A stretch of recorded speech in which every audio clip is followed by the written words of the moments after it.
Hey guys, happy Sunday. This is Donalyn Shepherd. I hope everyone's having a beautiful Sunday. So last week I came to you guys and we talked about faith that takes a licking and keeps on ticking. Well, this is going to be part 2 of faith that takes a licking and keeps on ticking. So I want to quickly go over an example of great faith. And you may feel like you don't have any faith, but I'm here to tell you that God has given everyone a measure of faith. It may be small. It may be the grain of a mustard seed. But as you continue to use it, it grows. And then you can say to the mountain, be thou removed and cast into the sea, and it will. So I encourage you today to study up on faith, because do you know that there's only one thing in the Bible that says pleases God? And it's faith. You've got to have faith to please the Lord. Now, faith doesn't mean you're perfect. Lord knows I'm far from perfect. I'm the least among you all. I have sins in my past. I have failures and mistakes. I have failed miserably. But I continue to work and I continue to push forward. That's what we do as children of God. We push forward and use our failures and mistakes as stepping stones, not as stones to stone yourself or let someone else stone you. There's a story in the Bible of blind Bartimaeus and how he was sitting by the wayside one day and Jesus was passing by. He heard the commotion, and I'm sure he had heard the stories of Jesus. And he heard Jesus walking by, and immediately, he started using his faith. His faith began to rise up in him. I'm sure he heard the stories of the healings and the mighty things that Jesus had done. And he thought, you know what? It's my turn. He began to cry out with a loud voice and say, Jesus, oh God, have mercy on me.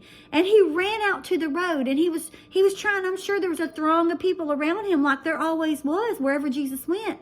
But you know what people did? They didn't encourage him.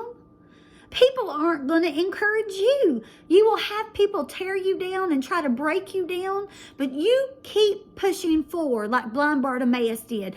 The people tried to hush him. They tried to shut him up. I'm sure they tried to set him down, but he persisted. You must persist. The people tried to shut him up, but he persisted. He was focused on one thing and one thing only. He needed to be healed of that one thing that had deprived him of his freedom his whole entire life, all those years. But you know what? Nothing this day was going to stop him from receiving his miracle. The greatest weapon that he had that day was his voice. Your greatest weapon is your voice. What you speak out of your mouth. It is so powerful. Be careful. Guard your tongue. Guard the words that come out of your mouth.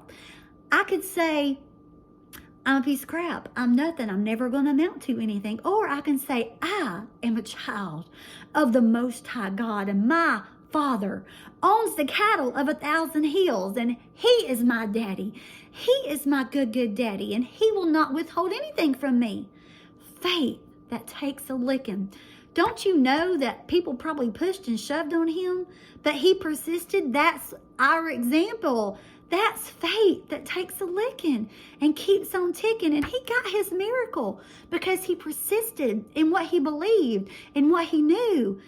He believed that no matter what, Jesus loved him, and it was okay. And guess what? It's okay for you too. It doesn't matter what's in your past. It doesn't matter if you've been blind, dumb, and stupid. Guess what? I've been there too. Half the time I still am. I'm a work in progress, but thank God he uses broken vessels. The Bible said that not only that when the vessel is broken and marred, he remakes it new and fresh. When a test or trial comes, the faithful are committed. Are you committed to your walk? When a test and trial comes, and they will surely come, they will continue to come over and over, you fight. You fight on your knees. No matter what, you use your voice and you cry out to the Lord. That's faith that takes a licking. No matter what you see, you cannot look with your physical eyes. You have to look with your spiritual eyes and see those things that are not as though they were. You have to have a vision. If I looked around right now and some things that I'm praying for, I would be depressed. I would be heartbroken. But I can't do that because tears of sorrow, what are they going to do me? They do me no good. Now, don't get me wrong. I got plenty. But you must conjure up with everything within you faith. What does the word say? That's what you have to stand on, what the word says. Not my friends, not my family, nobody. I have to stand on what the word says and make my faith great. The only way out of his situation was to go through. He pushed his way through that crowd and he got to Jesus, and Jesus honored him and healed him. Forever his life will be changed because of his faith. Tests and trials come to refine us. We go through this, look, life I call the furnace. You're going to have tests.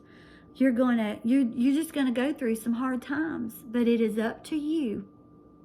Not anybody else around you will make decisions for you. You make the decision that no matter what comes, no matter what goes, no matter what I've been through, I will have faith in the Lord and I will press my way forward to his kingdom, to glorify his name.